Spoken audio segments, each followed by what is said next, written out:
കണ്ണീര് പോലത്തുള്ള വെള്ളം കിണർ നിറച്ചുണ്ടെങ്കിൽ പോലും ഇവിടുത്തെ നാട്ടുകാർ ആശ്രയിക്കുന്ന ഒരു പുഴയാണിത്. ഇതിനകത്ത് തീട്ട വെള്ളം എന്ന് പറയുന്ന അതിന് തീട്ടത്തിന് വരെ നാണക്കേടാവുന്ന രീതിയിലുള്ള അഴുക്കുള്ള ഒരു പുഴയാണിത്.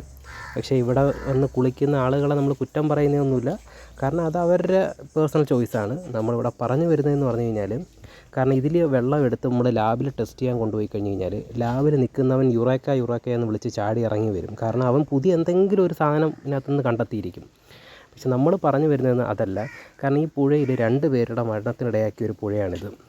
അപ്പോൾ ഇവിടെ കുളിക്കുന്നത് നാട്ടുകാർക്ക് പ്രശ്നമില്ല. നമ്മൾ പുറത്തുനിന്നുള്ള ആൾക്കാർ വന്ന് ഇതിനകത്ത് കുളിക്കുമ്പോഴാണ് ഇതിനകത്ത് പ്രശ്നം. കാരണം ഇതിനകത്ത് അവിടെ ഇവിടെയൊക്കെ മാലിന്യങ്ങൾ അടിഞ്ഞിരിക്കുന്നതും പിന്നെ ചില ഹിഡൻസ് കുഴികളൊക്കെ ഉള്ള ഒരു പ്രദേശമാണ്.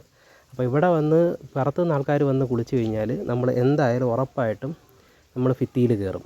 അത് കണ്ടിപ്പാനാണ്.